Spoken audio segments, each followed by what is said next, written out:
And we are live. Welcome everybody. Casey Armstrong over here at ShipBob. This is episode 1, season 2 of our Operators Series, where we're bringing on some of the leading direct-to-consumer founders and operators in the space. So really excited what we've got on here today. So I'm going to do some quick introductions. I've got a bunch of questions. I know that we got a bunch of questions from the audience in advance, and hopefully you'll bring your questions as Andrea and Chris share some of their knowledge. So before I jump into my introductions, everybody in the chat, if you want to drop in where you're dialing in from, I'm here in Southern California, so Orange County, just south of Los Angeles. So again, drop it in the chat. Let's see where you guys are coming in from. We've got Chris in Toronto. Perfect. So Andrea Lisbona is the founder and CEO of Touchland. We've been fortunate to work with her for quite a while over here at ShipBob. They are the hand sanitizer for happy hands. I was joking with them before that I was going to pull out my product. I've been a customer for a while as well. And so as you'll see, I don't know what the saying is. It's not your grandparents' hand sanitizer. Even from like the packaging to how you use it, it's pretty cool. So I highly recommend checking it out. I know that the content you all hear for is me modeling products. So I'll end it pretty shortly, but it's got moisturizer in as well. Anyways, pretty cool product. And they launched it, which Andrea will share, well before COVID and a lot of the hand sanitizer craze. And like I said, I'm a proud customer along with Jessica Alba, Kris Jenner, Naomi Campbell, a lot of celebrities we're all familiar with. So I can't wait to hear how Andrea was able to foster that kind of brand as well. And then also that you guys were just mentioned in Google's 2020 economic report as well as one of 6 Florida-based companies that grew very well last year. So I can't wait to hear about that. Congrats on that. And then we have Chris Lavoie, who's over here from Gorgeous. They're the leading D2C customer support solution and a longtime ShipBob customer. So really glad to have Chris on here as well. We have hundreds of shared customers, including Touchland. So I can't wait to hear how we dive into that as well. And they're just a great complement to us at ShipBob, where we're trying to provide the best customer experience on the fulfillment and the post-purchase space. And that's really where Chris and Gorgeous come in and helping maintain and foster that relationship with your customers. And let's see, I'll go to the chat real quick. We've got Chicago, Andrea's in Miami, more Chicago, Connecticut, Montreal. We've got some more Canadians, Vancouver. Let's see, we'll probably have some more people coming from international places. So to start, Andrea, please, what was the catalyst to launch Touchland in the first place? It's a long story. We started in 2010, way before anyone had interest on hand sanitizer space. We truly believe that hand sanitizer was a product that is going to change the way you go through life and stay healthy on the go. 80% of infectious diseases are spread through hands. It doesn't have to happen a pandemic to wash your hands. So when we really understood like daily hygiene habits from brushing teeth and everything, at the end of the day with busy lives, hand sanitizer is your best ally on the go. And prior to Touchland, the industry was very commoditized, full of products that were very sticky, smell like tequila or vodka, crack your skin. And we were challenged to believe, how do you expect people to use hand sanitizer if the experience is so bad? So that was a catalyst. We really wanted to create a product that helps people and enables people go through life without having to concern about germs surrounding them. That's crazy. Yeah, a little over a decade ago, getting this started. So what, you mentioned the stat of the percentage of diseases that are spread through the hands. What made you really believe in this as a market and really believing that consumers would adopt this, at the individual level? Because I truly wanted to create something that really had an impact. And at the end of the day, you can create a lot of products, but I truly believe hand hygiene. And if you think about the life prior to COVID, I used to take 3 planes a week, 20 Ubers a day when I was in New York, and you never have water and soap available. So at the end of the day, the same time that you brush your teeth 3 times a day, I truly believe that this was going to be a daily habit that people would incorporate in their day-to-day. And we wanted to be like the Apples, the Nespresso, the Dyson, really taking this category and elevating it into something that you look forward to use.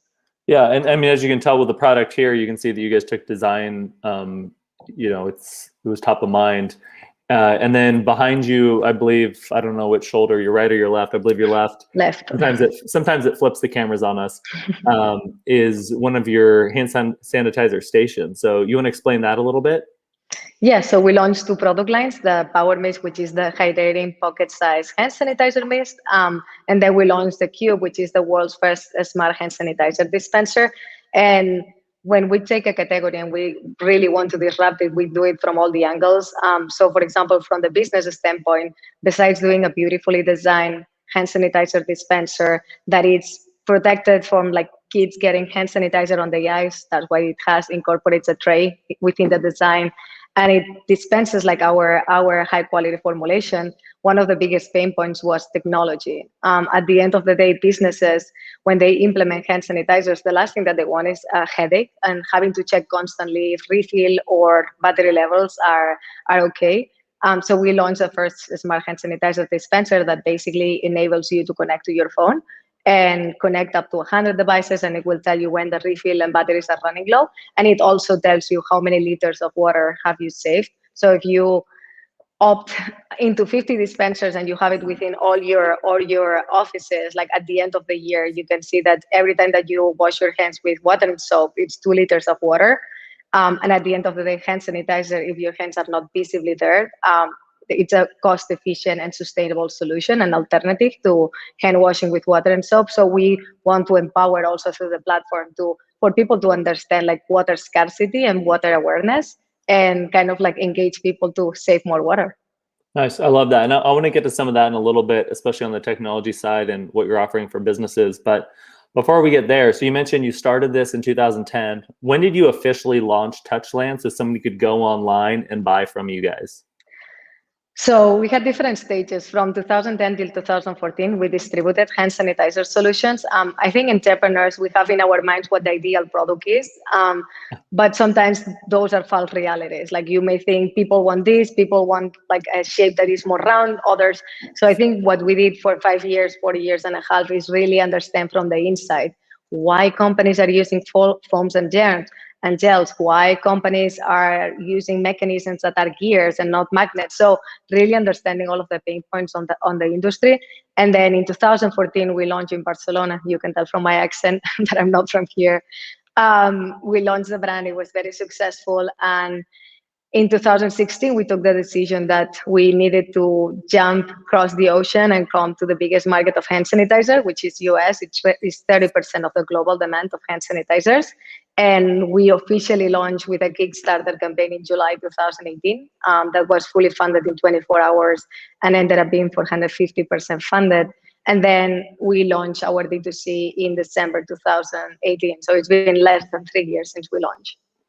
So how did you, I mean, again, congrats on the Kickstarter success there. That's crazy to get almost 5x your target. How did you generate that awareness? Were you guys building a customer base and a list in advance, or you guys got it out there and you think that the demand just resonated from, getting a handful of people to promote it? What'd that look like? So we did not generate any leads previously to launch, and it was, I think one of the things that Touchland has is that it has this viral coefficient. A lot of customers that we have, they say, I get more compliments for my hand sanitizer than from my shoes. So I think it has like kind of like, what is this? Like every time that I'm in a restaurant or I'm in an airport, I get stopped by someone to ask me, what is this bottle? Like, is it a perfume? Is it an iPhone with liquid inside? So I think this viral coefficient really allowed us to start building the community within the Kickstarter world, which is an amazing platform because at the end of the day, this is people that really believe when it's just an idea and they buy your product with the expectation that this idea comes to life. And now this community has grown incredibly on social media. Instagram, we have over 130,000 followers. TikTok, we launched last year and we hit 10 million views on #Touchland. So It's been a very viral growth. That's awesome. Starting direct to consumer and in a country that, was newer to you. How was it? What were the first steps you did to get the site launched and start generating those first customers outside of the Kickstarter, of course? So first of all, started hiring good people. That really has done that in the past. I think getting surrounded by people that has been able to grow fast growing e-commerce brands, that was a priority for us. And then it was like I always say, rolling up the sleeves and get it going. I started reaching a lot of beauty bloggers on Instagram myself and explaining the story. And at the beginning, it was funny because Touchland straddled the lines between skincare and hygiene. So we started reaching beauty bloggers for them to review our skincare forward hand sanitizer. And every person that we reached, they were like, do you realize I review serums and creams? Like, I don't review hygiene products. So it was all about educating. And I guess it got like a snowball effect. It was hard to get it going. But then last year we had to automate it through forms online. We had over 2,000 collaboration requests in 2020. I love that, and I feel like you hear that so often from entrepreneurs. Like you see the vision and like what the future is gonna bring to us, and it's just you're in the trenches fighting that day after day to sell that future vision. So I guess maybe from the first influencer or beauty blogger you got to give the thumbs up, and to how that evolved. Like what was it that you were sharing with them and then got them to finally bite and help share, your shared vision with Touchland? I shared the vision. I shared, again, we had a very big goal to become the Apples, the Dysons, the Nespresso of hand sanitizers, and also at the same time being able to do an impact in society. We implemented the Touchless campaign already in 2014, where we dedicated 5% of the profits to send our waterless solutions to developing countries where water is scarce and hygiene is crucial. And last year, we shifted gears towards helping in the US because a lot of healthcare workers did not have hand sanitizers to fight COVID. And then we readdressed our Touchless campaign to really be able to help in the US. And now we are shifting all our gears towards public schools. So we've been sending dispensers and power meals to schools for teachers and alums to be able to go back to class safe. That's great. I mean, yes, supporting the kids, and as somebody with a few little ones, they are often pretty dirty, and so they definitely need this product. So your approach for going to the beauty bloggers and the beauty influencers, you did a very similar approach with the retailers, and I believe going to the Ulta Beauties of the world. So how did you approach them and get them to buy into your vision as well? I think it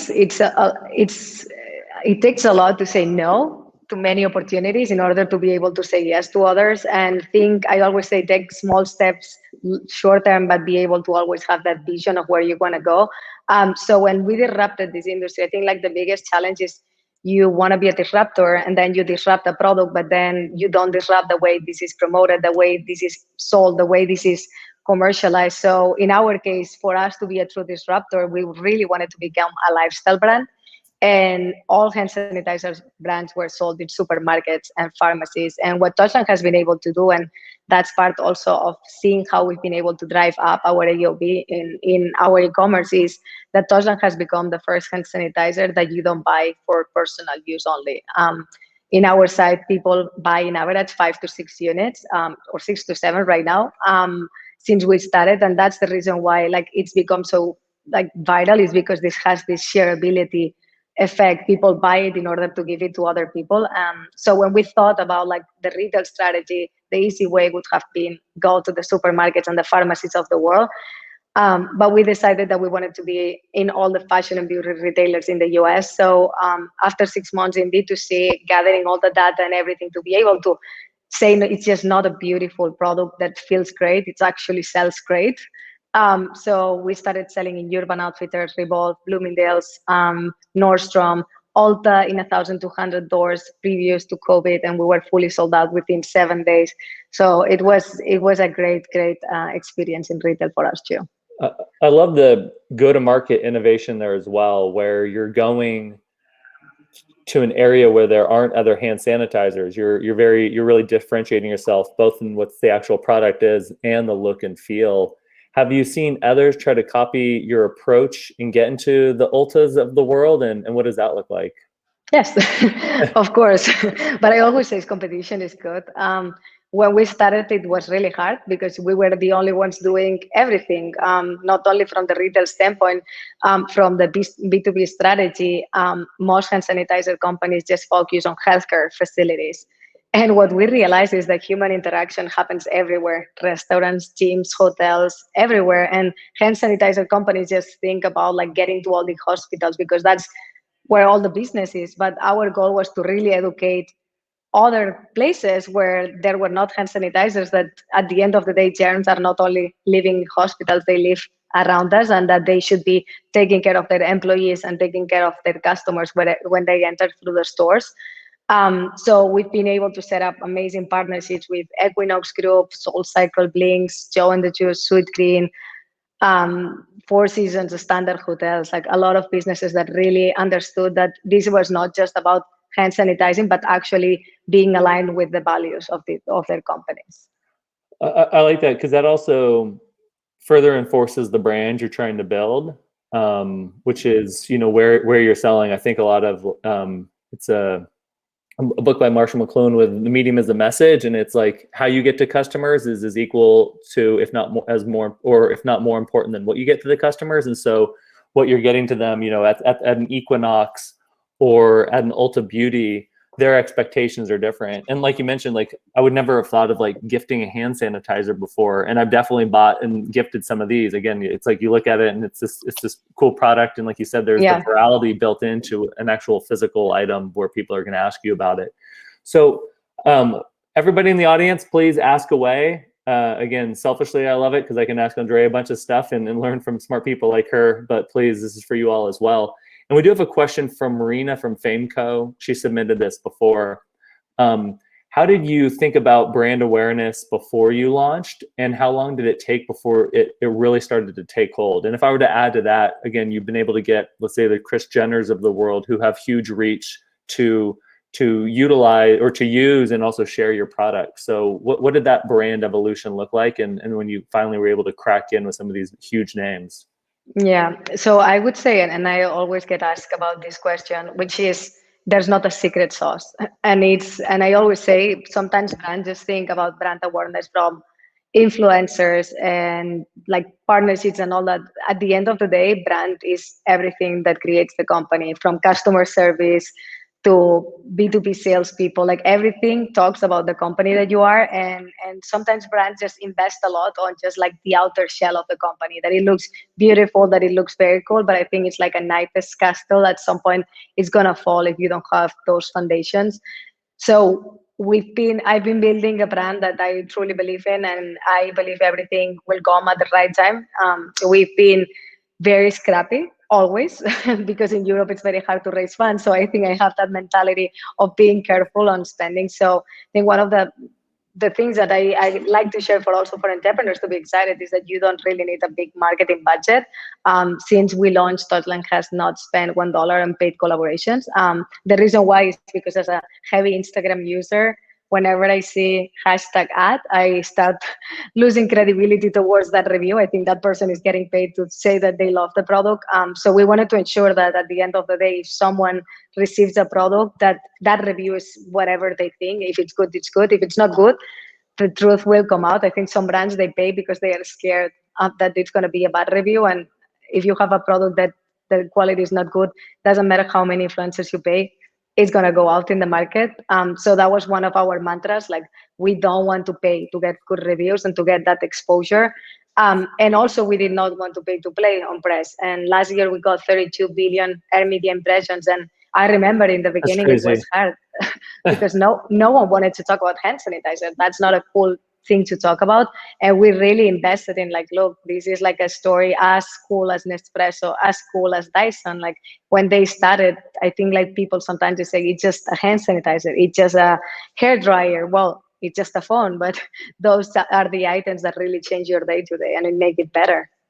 I love that. And Pat has a question on transitioning from D2C to B2B. And so I want to dive in that in a little bit. But first, you mentioned customer support, and I'm sure Kris will have some insight here as well.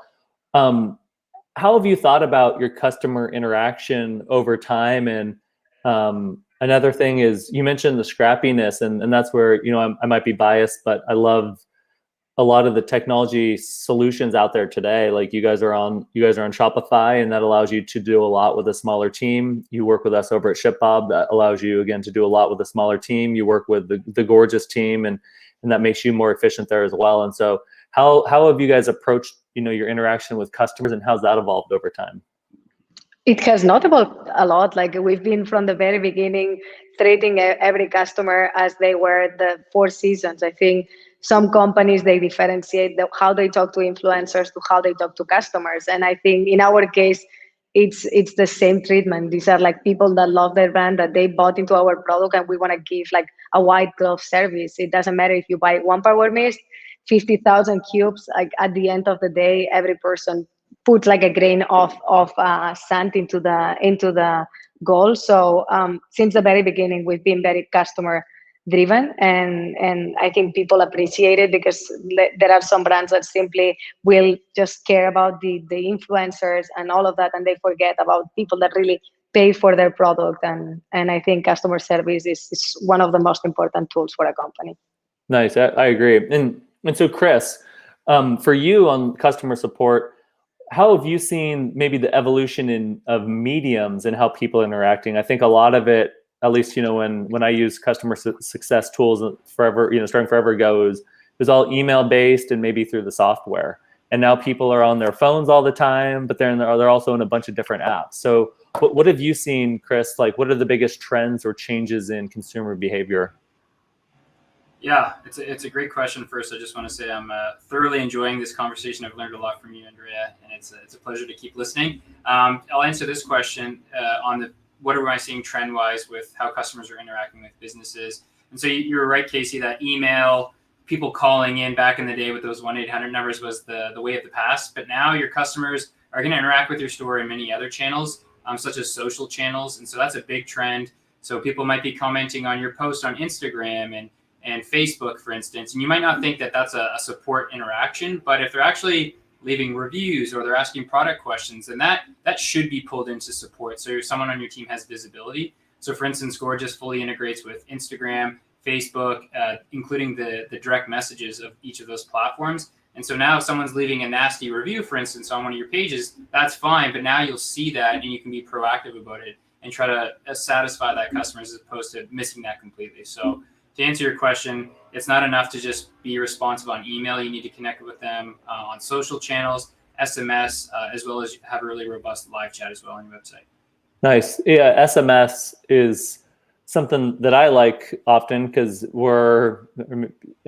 know I'm not in the minority here, but just where my inbox, can get flooded pretty quickly, as I'm sure a lot of people feel like that. And with text, I feel like you can write shorter responses and hopefully get to the resolution faster. So I guess to both of you, Andrea, to start with you, have you guys been utilizing text from a customer support or sales perspective much or not yet?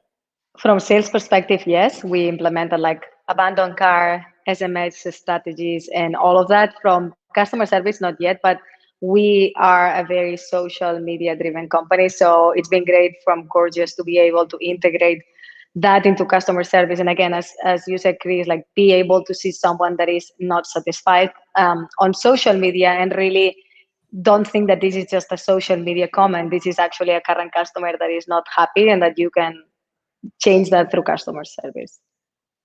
Nice.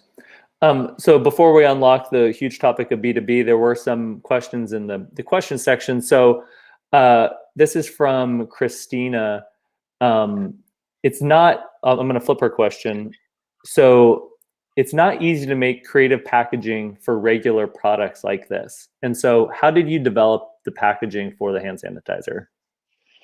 So I studied business administration, and then I did a course on design. I always love how design really changed the way you can utilize a product. It's not just, it looks beautiful, but the fact that it can be ergonomic, that you can put it in your pocket. Like there's a lot of things that make design that are not just like the artistic approach to it. It's usability. So we iterated a lot. Also for the dispenser, I think that was one of the hardest parts. And We went through different shapes and everything. We wanted to integrate a tray into the dispenser because a lot of kids previous, whether with the products that we distributed from other brands, they would put the head under the dispenser and the liquid would come to their eyes. So we wanted to integrate in a beautiful way a tray, and we were able to do it. And I think in terms of creating it, I'm a lover of design. So I started reading how companies like Apple design, with the golden ratio and the Fibonacci and all that, which is, it's very cool because you don't realize about it, but it's beautiful to the human eye, and the human eye reacts better to these kind of design parameters. So when we created Touchland, we were using those parameters that brands like Apple use to create their products. We even implemented it to the logo of Touchland. If you see the evolution from 2010 to now, the hen had different proportions. It was a smiley hen, but it was different. It was not as beautiful as the one that we have right now after implementing the golden ratio. And I think one of the biggest challenges when you create something beautiful is that we invested a lot in patents of design in many countries in the world. And last year, with all the success and press and everything, we experienced over 2,000 patent infringements. So we started partnering with an artificial intelligence software company called RightPoints that basically screens through all the marketplaces like Alibaba, AliExpress, Taobao, Amazon, and all that. And it lets you know, well, like, these are all the people that is copying your bottle or using your trademark, and then you can enforce those IP rights. But that's, I guess, the price of growth and visibility, that you get fusilated with all of these copycats. Yeah, because I am not a designer and will never claim to be a designer, but obviously, like many of us, appreciate good design. And again, just even using it, like whatever I was using before, you know, is in some like plastic bottle is too hard, you're like squeezing the hell out of it. Like this ketchup. thing just fits in, yeah, like ketchup. This thing fits in your hand. You can see when you're running low. It's easy to use. Like you said, you can put it in your laptop bag or your purse or your pocket or wherever it may be. I love that. So to get into the B2B side, how did you, and maybe I'd love to know, or have you share more on utilizing your direct-to-consumer sales and your reach with influencers and celebrities to then turn those customers into, let's say, buying in bulk or B2B customers. So what did that look like? So the real story is that we started as a B2B company. So in 2010, we started distributing hand sanitizer dispensers. And what we realized when we were going to launch in the US is that we needed a D2C product that would help us grow the brand really fast. And so that's when we designed the Power Mist. And then like we switched the strategy and we started launching the D2C, the product for everyone, and then this would be the business card for businesses to get to know the brand and then opt into our B2B solution. And it's been challenging, I must say, especially from the investment standpoint. I think investors are always very interested about D2C and CPG companies, and when they hear the word B2B, they get completely shut down, because I don't think, obviously it's hard to scale, but at the same time, I also think like companies like Apple, they created the iPod, the iPhone, like that product that can fit into everyone's lifestyle. And then they develop business solutions like the MacBook, the iMac, like solutions that are more like elevated or they have like a higher price point. But at the end of the day, they were able to disrupt specific categories and provide specific solutions for all of the users. And then what about with your customers? Like, how have you guys leveraged data to see who's buying and who's buying often, or who's maybe buying in bulk and at larger companies? Have you guys started leveraging that data to then identify maybe customers that could buy, you know, the product that you have behind you, or buy larger quantities? So the biggest challenge, obviously, with data is that it's all about experimentation. So from the Power Mist standpoint, I always say like there's examples like when you see peaks on the side, you're running sales like normally, and then you see a massive peak on the side, and then you have to be able to trace back and find an attribution or where it is coming from. So one of the experiences that we had, I think it was in June 2019, we tripled the sales on the site. From like, we went to 9% conversion rates. We were like, who is these people? Like, why are they coming to the site and converting so good? And then we started asking and calling those customers, like, because sometimes you have a lot of tools, but not all those tools are not going to provide you the answers that you want to go and the granularity that you want to get. And so we started asking, and they actually saw a editorial full page on Real Simple, which was an audience that we didn't even think that was a target demographic for Touchland. So that helped us uncover another target demographic. So we are very data driven. So whenever we see any anomaly on the site or anything, we try to find to the smallest detail the granularity of who is that person, how do they got to know us. And in terms of bringing the B2C to the B2B, it's always a challenge. Like we even use our social media channels like with like a very few doses of B2B, and people react really good. But at the end of the day, these are very like different profiles. Like this can be like for everyone, but the dispenser, it can be for specific people that work in an office or that work in a hotel or very specific industries. But what we realized by doing testing from moving from the power mix to the B2B solution is that there was a gap there for people that actually want to buy the dispenser for home. So we started doing A/B testing, and we were able to scale and start selling the dispenser for homes and create assets that are only related to the home target. And you said Real Simple, that was where you guys got. So what is, I'm not familiar with Real Simple. What's Real Simple, and why didn't you think they were part of your target demographic? Well, our target demographic, we thought, again, was like 20 to 40 years old, design lovers, Instagram users. The Real Simple audience is it's for 50 plus years old, woman, and it was like different than our initial target demographic. So I think like that also helps us a lot to open our like marketing communication strategy to really understand like, okay, we're not just a hand sanitizer for this specific target demographic. Actually, we have other target demographics that compared as good or even more than the ones that we thought that were like our initial target demographic. And they also had different patterns of purchase, like that our initial target demographic mainly is buying for them in bundle and bulks, but then this other target demographic was not only buying for them, but is buying for the daughters and the sons and for their friends. So it was like more from a gifting point of view also. So we always try to use data to be able to grow and scale the company. Nice. And so I have some questions to get into the nitty gritty or to get into the weeds. But before we get into that, Pat had a question. How much funding was required, if you can share, how much funding was required to start the company, or how did you approach like the fundraising aspect versus covering as much as you could yourself or through your customers' revenue? It was hard, very, very hard. And whoever says it's not hard, I don't know. In our case, it was extremely hard. I always say it was kind of like the pursuit of happiness, that movie from Will Smith. I remember when we started raising in order to move into the US, it was very challenging because we were an European company willing to move to the US. So European investors were not very excited to see a company go, and American investors, they didn't see us still in the US. So we were in the middle of the waters, and it was exhausting. I used to take planes to visit funds in Paris that they wanted to meet with me, woke up at 2 a.m., grab a plane when you are trying to save money to get to the end of the funding process, and getting there and just say, well, we don't invest in products, but here's some advice. And I just felt like very frustrated, and I feel a lot of entrepreneurs can relate to that, because I think like the investor world, sometimes it's all about like curiosity and getting to see what companies are doing without any interest on really investing, which is with the very few limited time that entrepreneurs have. I think that it could be used in better usages.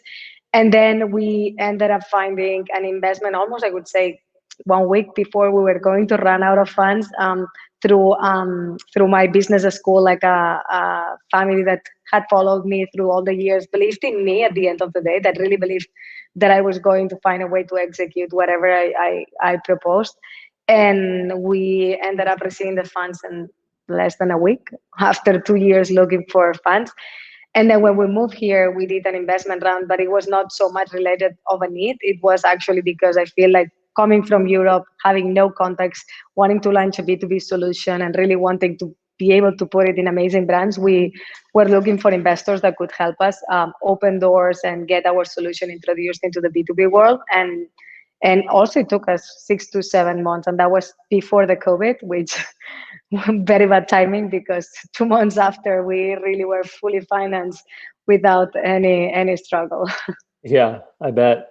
I mean, that's a crazy story where you feel like you're at the end of the road, and then somebody comes in last minute and they make a bet on you. And that's the important thing, I think, is it's the people. And that's why obviously reputation is so important. Yeah. And then, when you see those people, it's taking a bet and taking a chance on them and doing everything you can to support them. So to get into, let's say, some of the nitty gritty on the marketing aspect, you mentioned you're not paying for these influencers or bloggers to promote. I'm not sure if you guys focus on organic or other affiliate channels. I don't know if you do any other type of paid search. So from like a channel perspective, how do you guys approach?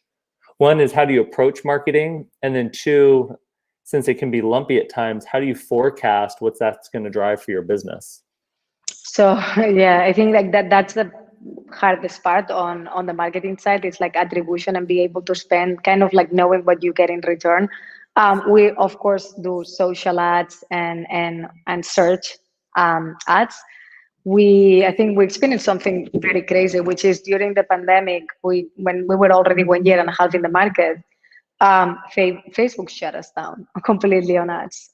They took every company selling any PPE product and they put us all in the same basket. So for 6 months in the middle of a pandemic, all our revenue was purely organic, because we had a lot of press, so the traffic was through the roof, but we were not able to spend $1 in our traditional paid channels, Facebook ads, and we were able to continue with Google, but Facebook put us on the same bucket of all the PPE opportunistic brands for over 6 months, and we were not able to get out of there.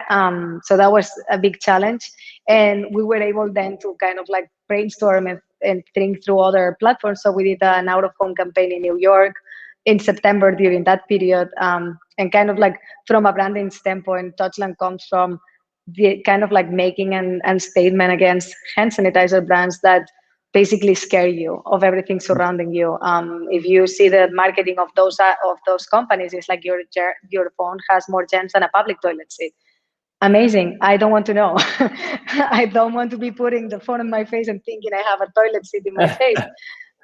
So our goal was to really, Touchland comes from the land of touch, really like empowering people to go through life without fears. And when we did the hand sanitizer out of home campaign, we were doing like very edgy campaign. Like I remember like one of them was like, martinis should smell like vodka, hand sanitizer should not, or hand sanitizer you don't want to be 6 feet away from. Like just try to bring a smile. Yeah, trying to bring a smile onto people's life rather than just like, well, I'm gonna scare you so you buy into my brand. I think like that's very opportunistic and very short term. I like that. It's often going against what your competitors are even approaching it, again, from the positioning of it being a beauty product to the antithesis of the advertising that they employ. And then there's a huge magnifying glass on that customer relationship in 2020, especially as people were at home and honestly lonely and looking for that connection. And I think it was a good way for brands to put more of a personality and maybe face on top of the brand and connect with their customers. And so what did that look like? Did you see any shift in how your customers were acting and reaching out? And did you guys leverage that at all? So from the beginning, we've been the same. I think like with 2020 and you were mentioning, a lot of brands started getting away of using social media to sell product to actually using social media to build a community. So you would see a lot of brands that were selling, I don't know, yoga clothes, and they were just doing classes and like really trying to create that community, and that eliminated that sense of loneliness that everyone had, that everyone was through the roofs of this craziness of not being able to go out. And in our case, we continue to build the community. We activated everything with initially with the Healthcare Hero program, and then we did the Touchland supports teachers, and that way we continue to build a community. And I think if you go on our social media, it's a brand that has a very high engagement. We've been able, since the very beginning, we're a very small brand still, to partner with brands that has millions of followers, but they really don't value how many followers you have. It's just how engaged is the community that you have. And Chris, on the customer support side, is you guys work with, thousands of customers, and I've been pretty impressed by what some of them have done. What have you seen in just the evolution of what they expect, and maybe even like personalization in that customer journey? For sure. So the two most important ingredients of having a great customer support program is speed and personalization. So we know as consumers ourselves, if we have questions that we deem important, they better be answered as fast as possible. But at the same time, we don't want our brands that we're shopping with to sound like robots. And so, you need to have that balance of speed, but with personalization as well. And so, for instance, if you're looking at Touchland, you're interacting with them, and I've seen what that looks like. You'll notice that they give really personalized responses. They obviously want to respond as fast as possible, but you can tailor your responses to make your customers feel like it matches your brand. So you don't want to come across as one way on your social ads, etc. And then when you're talking to someone on their team, they sound completely different and like a robot.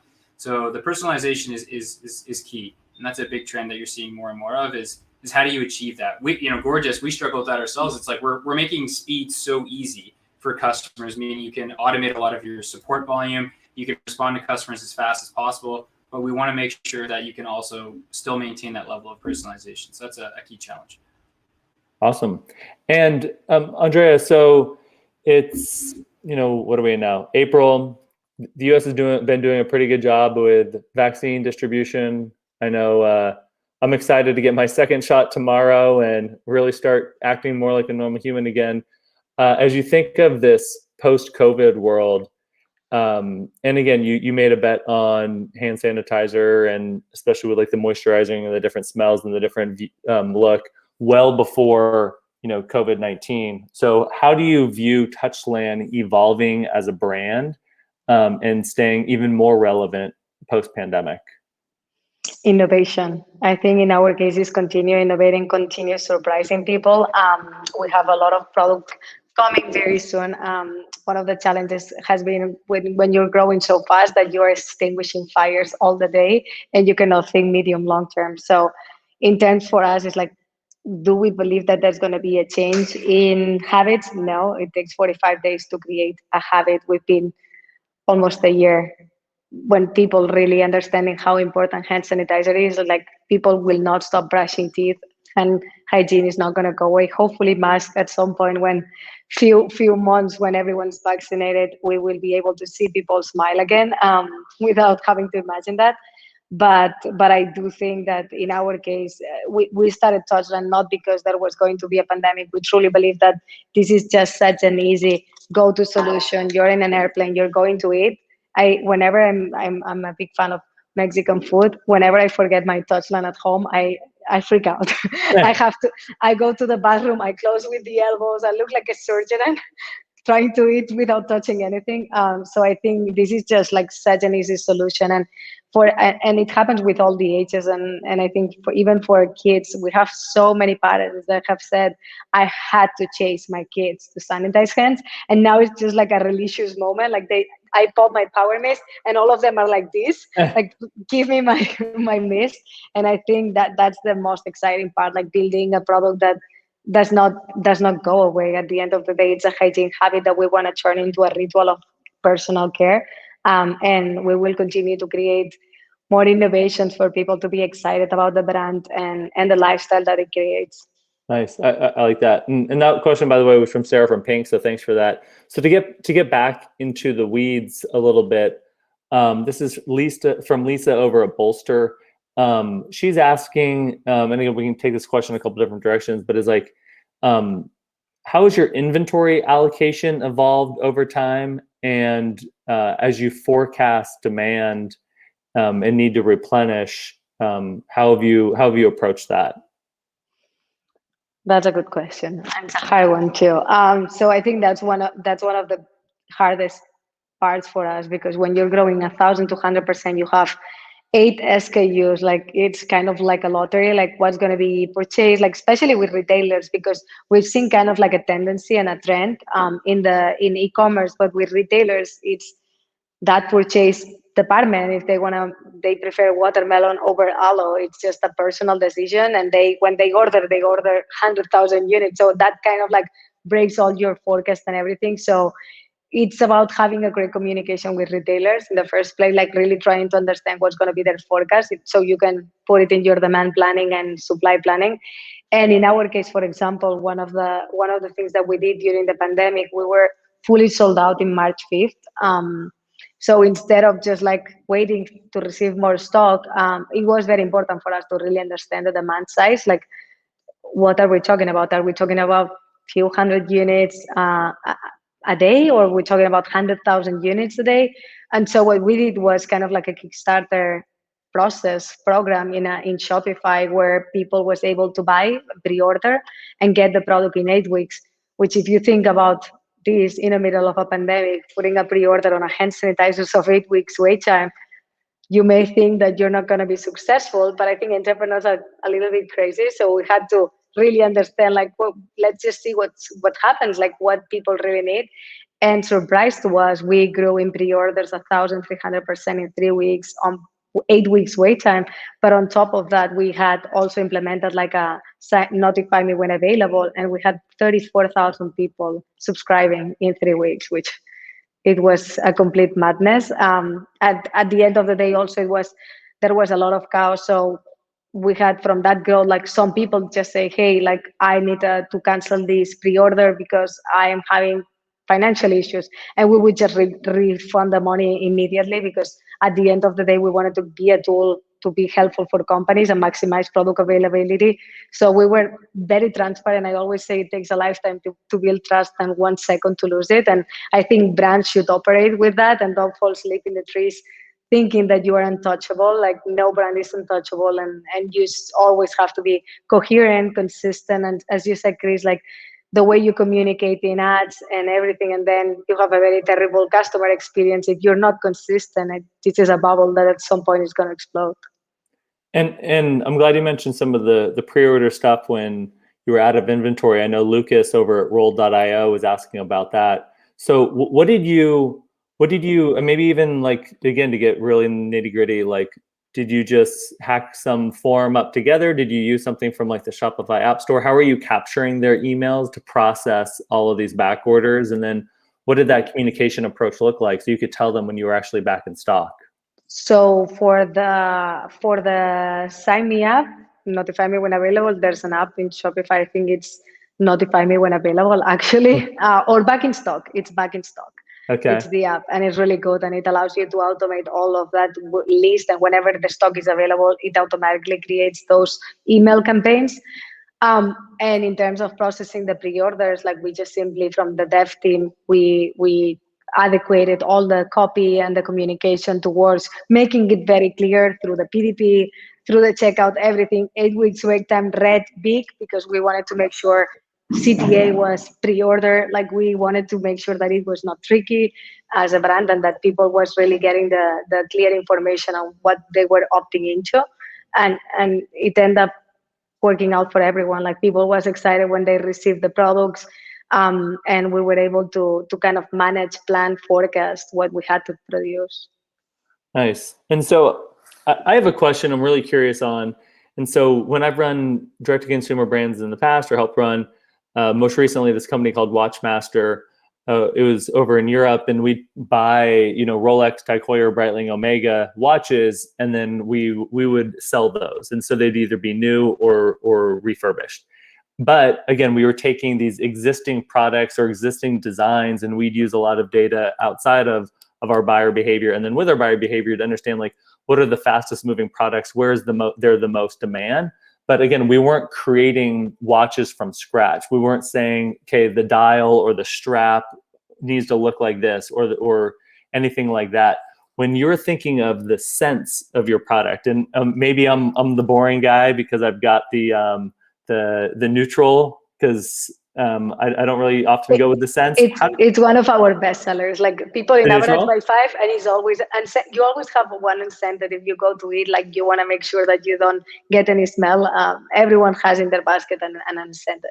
Okay, I like it. There we go. So maybe I'm not the boring guy, but how do you approach new scents?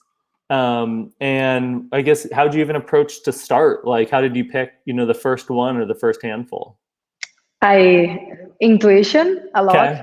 Yeah, because it's really hard. At the end of the day, you are creating a new product. There's not a better for you elevated hand sanitizer. So you may think, okay, well, like sparkling water, the best-selling scents are this one, but that's a sparkling water. That's another category. And perfume is another category. So when you're creating something and you're alone, it's a lot of intuition.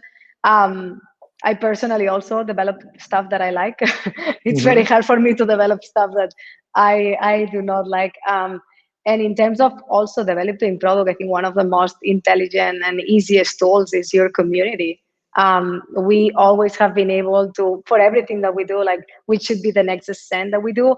I remember one of the strategies that we did also was engaging the community when we were pitching at Target in 2019. We posted an Instagram post where we said, we're meeting with Target today, tag Target if you'd like to see us there. And the community manager at Target was like, who is this company that is coming to present today? They're driving us crazy. That's awesome. So it's just like trying to do all these growth hacks and even like partnerships, like trying to develop partnerships that community expects to see, because there are so many brands out there when you think about partnerships, and we constantly ask which brands would you like us to partner, and there's always like top 3 that always is the same answer. So it would be stupid not to ignore basically what the community wants.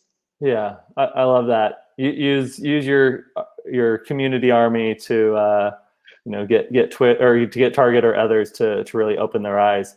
What was the first scent that you guys rolled out? We launched all of them at the same time. So it was, we the best seller is the watermelon. I can say that. Second one is aloe, citrus, and unscented. So which scent were you the most wary of that actually performed pretty well? I think watermelon. I was not expecting it to be the #1 selling. Yeah, and it's the best seller in Ulta. It's the best seller in a lot of retailers. So across the board, yeah, it's a winner. Nice. Yeah, I'd be curious to see maybe scents by country or maybe even by state as well. I'm sure it fluctuates a bit. A little bit, yeah.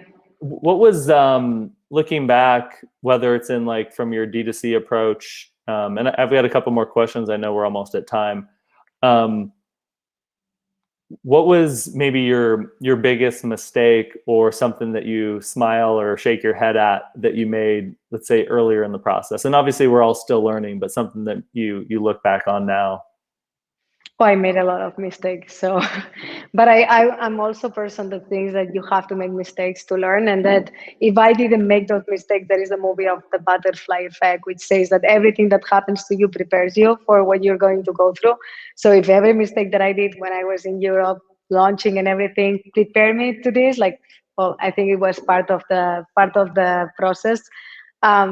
But I mean, we did a lot, especially like from creating a product, conceiving a product. It just, for a startup, it's just like something that you've never done before. Like you rather like get someone that has done that before in order to prepare you for like preparing budgets, understanding the process, the lead times and everything, because it's challenging to launch your own product. And then, you're from Spain.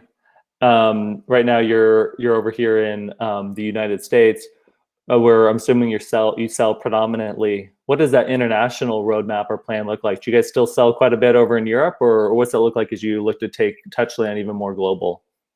So one of the biggest challenges that Touchland has had is capacity. We sell out a lot of times, so we really wanted to be like in stock and available here in the US. And by doing that, you cannot be everywhere as much as you want. And sometimes you have to stand by and be able to go internationally when you have capacity. So in last year, prior to the COVID, we were in Korea, Italy, Mexico, and Canada. And we've been selling in amazing places. Like we have pop-ups in like the best department stores and malls in Korea, in Canada. We're selling in Aritzia and many other places. And we're right now preparing for like an international expansion. But I think you have to do it when you can deliver.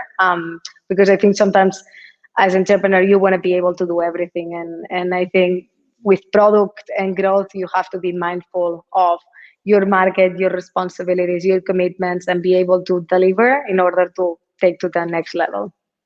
I love that. And so I've got one more question, how I always end these. Chris, we'll start with you. What is your number one piece of advice for entrepreneurs or direct-to-consumer brands today? Yeah, I mean, I'm obviously coming from a biased position, working for a customer support platform, but it's don't take your customers for granted, and don't think that just because you have a great product and your product's hot right now, that people are going to stick with you forever. Andrea said it, you know, you can build trust. It takes a long time to build trust, but you can lose that in an instant. So don't think that just because things are rocking and rolling, that's going to continue. Make sure that you're investing in the foundation. You have a solid structure to deliver great support to your customers in a scalable way. Otherwise, you're going to lose all those customers as you continue to scale because you won't have the time and resources to cater to their needs. Nice, I agree. And Andrea, for fellow future or current founders and CEOs, what's your number one piece of advice? I think I always say the same, and it's the typical thing to say, but to be perseverant. If I was listening to all the people in 2014, 2016, that they were saying that I was a dreamer, that I should be doing other things and like diversifying the risk, and I never listened. I had like a very clear idea of how I wanted to live my life and what I wanted to do when I wake up. And I think perseverance is something that never giving up, and like, you fall, you stand up again, you fall, you stand up again. I think that's a mantra that I always do, and it keeps me going, because at the end of the day, the ones that get to the end goal is the ones that have persevered and gone through hell with a smile on your face. Nice. That's one of our mantras over here at ShipBob as well, and it's something I know our founders have done themselves and bring on. And I'm glad, Andrea, that you listened to yourself and you were able to, get Touchland where it is today and join us. So I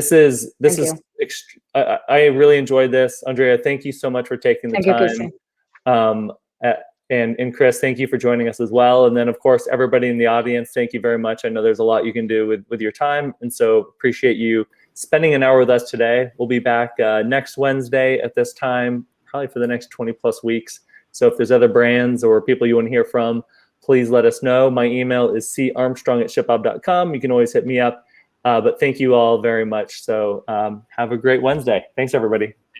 Thanks for having us.